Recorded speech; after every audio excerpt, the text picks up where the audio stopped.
تو کیا وہ ناپاک ہوتی ہیں؟ ان کے گھر کی خبیث چیزیں ہوتی ہیں؟ صرف حکم یہ ہے کہ کافروں کے گھر سے جو کھانا ہے وہ اس لیے منع ہے کہ جو اللہ رسول کے دشمن ان کی صحبت ناجائز ہے، یا یہ ہو سکتا ہے کہ وہ پاکی کا خیال نہ رکھتے ہوں۔ تو اگر وہ پاکی کا خیال رکھے، مشرک ہو، ہندو ہو، کوئی بھی ہو، تو اس کے گھر کا کھانا ناپاک نہیں ہوگا، فی نفس سے ہی پاک ہے، پاکیزہ ہوگا، چونکہ یہ اللہ تعالیٰ نے پاک چیزیں پیدا کی ہیں۔ تو بھائی خبیث اور طیب چیز میں فرق جانو۔ اور نجاست یہاں جو مشرکی ہے، اس سے مطلب یہ نہیں ہے کہ معاذ اللہ مشرک کے گھر کا جو کھانا ہے وہ ناپاک ہے۔ اگر یہ بات ہے تو حضرت موسیٰ علیہ السلام جو ہیں وہ فرعون کے گھر کھاتے رہے، ان کی پرورش فرعون نے کی۔ اب بتاؤ موسیٰ علیہ السلام نے فرعون کے گھر ہوتے ہوئے جو کھایا اس کے بارے میں کیا خیال ہے؟ پھر یہ ہے کہ نبی کو اللہ تعالیٰ محفوظ رکھتا ہے نبوت سے پہلے بھی، اگرچہ کہیں رہے اللہ تعالیٰ اس کو خبیث چیزوں سے بچاتا ہے۔ اور علماء نے یہ بحث کی ہے کہ رسول اللہ اعلان نبوت سے پہلے آپ جو خبیث چیزیں تھیں یا جو بے حیائی کے کام تھے ان سے اللہ تعالیٰ نے انہیں محفوظ رکھا اعلان نبوت سے پہلے بھی۔ لیکن جو ذبیحے ہیں نا مشرکوں کے، ایک تو ہے بتوں کے لیے ذبح کرنا، ایک ہے ویسے ذبح کرنا، تو علماء فرماتے ہیں وہ بھی رسول اللہ کے لیے مباح تھے اعلان نبوت سے پہلے۔ اسی طرح مشرک عورتوں سے، مردوں سے رشتے کرنا یہ جائز تھے۔ تو یہ ایسے جائل ہیں چونکہ رافضیوں کے طریقے پہ چلنے والے ہیں، جس طرح وہ کہتے ہیں دیکھو تم کہتے ہو ابو لہب کے بیٹوں کو رسول اللہ نے بیٹیوں کا رشتہ دے دیا، وہ تو مشرک تھے۔ عام طور پہ رافضی یہ بات کرتے ہیں، یہ جہر رافضی، حالانکہ شریعت کے جو حکام ہیں وہ بتدریج آئے ہیں، اور شریعت کے نزول کا زمانہ، اعلان نبوت کا زمانہ، اس سے پہلا کا جو زمانہ ہے اس زمانے کو اعلان نبوت کے بعد اور شریعت کے نازل ہونے کے بعد کے زمانے پر قیاس نہیں کیا جا سکتا۔ تو اسی طرح جس طرح مشرک مرد عورتوں سے نکاح جائز تھا، بعد میں آیت نازل ہوئی وَلَا تَنْكِحُوا الْمُشْرِكَاتِ حَتَّى يُؤْمِنْ، شراب پہلے مباح تھی، سود مباح تھا۔ تو اسی طرح کر کے مشرکوں کے گھر کا کھانا جو نجاست سے پاک، ظاہری نجاست سے پاک تھا، وہ جائز تھا۔ اب دیکھو میں دو مثالیں پیش کرتا ہوں، ایک قرآن مجید سے مثال پیش کرتا ہوں اور ایک حدیث مبارکہ سے۔ قرآن مجید سورہ کہف کے اندر آیت نمبر 77 ہے، جہاں حضرت موسیٰ علیہ السلام اور حضرت خضر علیہ السلام آپ دونوں سفر کر رہے ہیں، ایک بستی میں گئے اور جا کے وہاں انہوں نے ان سے کھانا مانگا، مہمانی مانگی۔ قرآن کہتا ہے حتی اذا آتا یا اہل القریۃ نستطعما اہلہا فابوا ان یضیفوہما، کہ جب وہ بستی والوں کے پاس آئے تو انہوں نے ان سے کھانا مانگا، مہمانی مانگی، فابوا ان یضیفوہما، تو انہوں نے ان دونوں کی تواضع سے اور مہمانی سے کیا کیا؟ انکار کر دیا۔ اب بتاؤ وہ بستی والے کون تھے؟ نجم شاہ صاحب، جن سے موسیٰ علیہ السلام اور خضر علیہ السلام نے کھانا مانگا، وہ موحد تھے، موحدین تھے، یا کہ وہ کافر تھے؟ ان کا کھانا مانگنا کیسا ہے یہ بتاؤ۔ اسی طرح بخاری شریف سے مثال پیش کرتا ہوں، مشہور واقعہ ہے کہ صحابہ کرام جا رہے تھے اور ایک بستی کے پاس سے گزرے، انہوں نے وہاں سے کھانا مانگا، تواضع مانگی، لیکن انہوں نے انکار کر دیا۔ بخاری شریف کے اندر ہے 2276 نمبر۔ تو بعد میں ان کے کسی بادشاہ کو سانپ نے، بچھو نے ڈس لیا، وہ دوڑتے آئے اور کہا تم میں سے کوئی بندہ جو علاج کرے۔ اس موقع پر حدیث کے الفاظ یہ ہیں کہ حتی نازلوا علی حی من احیاء العرب فاستضافوہم، کہ عرب کے قبیلوں میں سے ایک قبیلے کے پاس جب صحابہ پہنچے تو انہوں نے ان سے مہمانی مانگی، فابوا ان یضیفوہم، تو انہوں نے ان کی مہمانی سے انکار کر دیا۔ اب بتاؤ نجم شاہ صاحب کہ یہ جو صحابہ کرام بستی والوں سے مانگ رہے تھے، وہ یہودی تھے، عیسائی سے کچھ بھی تھے، تو ان کا کھانا کیسا تھا؟ کیا وہ بھی نجس تھا؟ صحابہ کو علم نہیں تھا؟ تجھے زیادہ علم ہے، موسیٰ علیہ السلام اور حضرت خضر علیہ السلام کو علم، تجھے زیادہ علم ہے۔ تو یہ جہالت ہے تمہارے پاس ایمان ابی طالب کے بارے میں ایک بھی صحیح صریح صحیح کوئی دلیل نہیں ہے۔ یہ جن باتوں کو تم دلیل بناتے ہو یہ پرلے درجے کی جہالت ہے۔ ایمان کسی کا ثابت کیسے ہوتا ہے یہ سمجھو۔ ایک چیز کو جاننا اور ہے، ماننا اظہار کرنا اور ہے۔ اسی طرح کسی کے گھر میں پرورش نبی کی اگر ہو تو اس سے اس کا ایمان ثابت نہیں ہوتا. حضرت موسیٰ کی پرورش ہوئی ہے فرعون کے گھر، لیکن اس کا ایمان ثابت نہیں ہوا، وہ کافر تھا. یہ اللہ تعالیٰ کا نظام ہے. رسول اللہ کی پرورش اللہ تعالیٰ نے ابو طالب کے گھر کروائی، لیکن وہ ایمان نہیں لائے، ایمان کا اظہار انہوں نے نہیں کیا. سمجھ آ رہی؟ لیکن یہاں پھر بھی ہم شروع سے اہل سنت ان کا حیا اور احترام کرتے ہیں، لیکن تم نے یہ خود ماحول پیدا کیا ہے کہ اس بات کو اب سامنے لایا جائے. چونکہ تم انتہا تک پہنچ گئے ہو، تم نے سارا جناب دین کا مدار اور اصل مسئلہ محبت اہل بیت اسی کو ٹھہرا لیا ہے کہ جو ایمان ابی طالب کو مانے وہ محب ہے، جو نہ مانے وہ محب نہیں ہے. پھر دیکھو ابو طالب کے بارے میں مشرک کے لفظ حضرت علی نے خود بیان کیے ہیں. یہ مسند احمد ہے اور روایت نمبر 759 ہے. تو اس میں علی المتشر خدا جو ہیں وہ رسول اللہ کے پاس آتے ہیں اور کہتے ہیں کہ ابو طالب فوت ہو گئے ہیں. آگے رسول اللہ نے فرمایا جا کے اسے دفنا دو. علی فرمانے لگا انہو ماتا مشرکن، وہ مشرک مر گئے ہیں. یہ علی کے الفاظ ہیں اور مسند امام احمد کے اندر موجود ہے، اور روایت صحیح نہیں تو کم از کم حسن درجے کی ہے. یہ ہے اہل سنت کا نظریہ سری صاف. تمہارے پاس کون سی دلیل ہے؟ اس لیے فساد نہ کرو امت کے اندر، نہ اہل سنت کو تباہ کرو نہ ملک کو تباہ کرو. ہمارے بزرگوں کا جو طریقہ ہے وہی صحیح ہے، وہ خاموش رہے، خاموشی بہتر ہے. اگر یہی محبت اہل بیت کا نام ہے تو پھر پیر میلی شاہ صاحب بھی محبت اہل بیت سے فارغ ہیں، داتا صاحب بھی محبت اہل بیت سے فارغ ہیں، تمام سادات سید العقیدہ محبت اہل بیت سے، پوری امت اہل سنت کے تمام علماء محدثین سب اہل بیت کی محبت سے خالی ہیں. تو اس سے بڑا دشمن کون ہو سکتا ہے اہل سنت کا، اہل بیت کا، سادات کا، جو یہ کہے کہ جو ابو طالب کا ایمان نہ مانے وہ محبت اہل بیت سے، علی سے بغض رکھتا ہے، محبت اہل بیت سے خالی ہے. سمجھ آ رہی بات کی؟ اس وجہ سے کر کے یہ جو مسئلہ ہے بالکل واضح ہو گیا کہ یہ جو دلیل دی گئی نجم شاہ نے دی کہ جناب رب نے نبیوں سے فرمایا کہ طیبات میں سے کھاؤ، طیب چیزیں کھاؤ، اور مشرک نجس ہوتا ہے. اسے پتہ ہونا چاہیے کہ یہاں نجاست کون سی مراد ہے اور طیب کسے کہتے ہیں. یہ دونوں چیزوں کا علم ہونا ضروری ہے. نجم شاہ، ہاں جی، آپ بات کرتے ہیں یوں لگتا ہے جیسے مجدد اعظم اور محدث اعظم پاکستان آپ ہی ہیں، مفتی اعظم پاکستان. اب اسی طرح جناب آگے کہتا ہے پہاڑ سے بڑی دلیل میں دینے لگا ہوں. وہ کون سی ہے جی؟ کہتا ہے جی باب فرید کا واقعہ سناتا ہے کہ انہوں نے جناب ایک شرابی کے گھر کا کھایا تو وہ اندر نہ ٹھہر سکا، وہ نکل گیا. مرشد روزہ کھولیا تو الٹی آ گئی. فرمایا مبارک ہوگی. فرمایا او کھانا سی ایک شرابی دے گھر دا. تو یہاں بھی یہ بالکل جہالت اس بندے کی واضح ہوئی کہ بھائی شرابی کے گھر کا تو کھانا، چونکہ شریعت نے حرام کیا ہے شراب کا کاروبار کرنا، تو اس وجہ سے شرابی کے گھر کا کھانا تو شریعت نے منع کر دیا، حرام کر دیا. لیکن شریعت نازل ہونے سے پہلے شراب بھی مباح تھی، اور مشرک کے گھر میں اگر کوئی طیب چیز جو خبیث زہری نجاست سے پاک ہو تو وہ کھانے میں کوئی حرج نہیں تھی. لہٰذا اس مثال میں اور اس واقعے میں اور رسول اللہ کے جناب اعلان نبوت سے پہلے جو آپ کھانا تناول فرماتے تھے غذا، اس میں بہت فرق ہے. لہٰذا اس سے اس بات کا نجائز ہونا ثابت نہیں ہو سکتا. پھر دیکھیے اس بندے کی حالت، اس بندے نے 2 انگوٹھیاں پہن رکھی ہیں، 2 انگوٹھیاں. تو میں پوچھتا ہوں نجم شاہ صاحب، یہ جو 2 انگوٹھیاں آپ نے پہنی ہیں اس کا جواز کیا ہے؟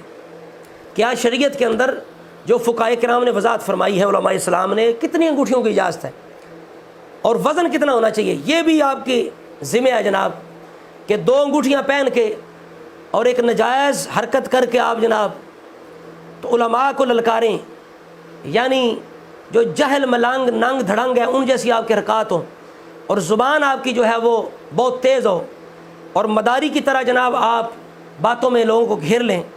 تو اس سے آپ کیا سمجھتے ہیں کہ علماء اہل سنت کو آپ لاجواب کر دیں گے اور خاموش کر دیں گے؟ یہ آپ کی بے خبری تھی. اس وجہ سے میں آخر میں دوبارہ پھر نجم شاہ صاحب کو اور ان کے علاقے کے جو علماء ہیں اور مجاہدین اہل سنت، ان سے میں کہتا ہوں کہ نجم شاہ صاحب سے رابطہ کریں اور میری ویڈیو ان تک پہنچائیں. کہیں جی آپ بھی سید اپنے آپ کو کہتے ہیں، ایک کاظمی سید نے آپ کا جواب دیا، کہتا ہے آؤ یا جواب دو آ کے، چاہے ویڈیو کی صورت میں پیش کر دو. اگر جواب نہ دے سکو تو پھر ہمارے ساتھ جناب چلو اور جا کے شاہ صاحب کی جا کے بیعت کرو.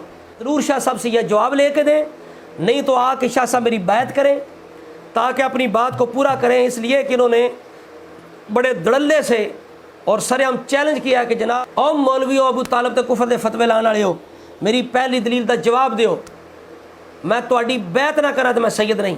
اس اپنے جناب للکار کو اور اپنے اس دعوے کو یاد رکھتے ہوئے اور اس کو نبھاتے ہوئے اپنی بات کو پورا کرتے ہوئے شاہ صاحب تشریف لائیں، یا تو جواب دیں نہیں تو تشریف لائیں اور آ کے بیعت کریں۔ اللہ تعالیٰ سے دعا کرتے ہیں مولا تعالیٰ ہم سب کو عقیدہ اہل سنت اور صراط مستقیم جو ہے اس پہ ہمیشہ قائم رکھے۔ السلام علیکم۔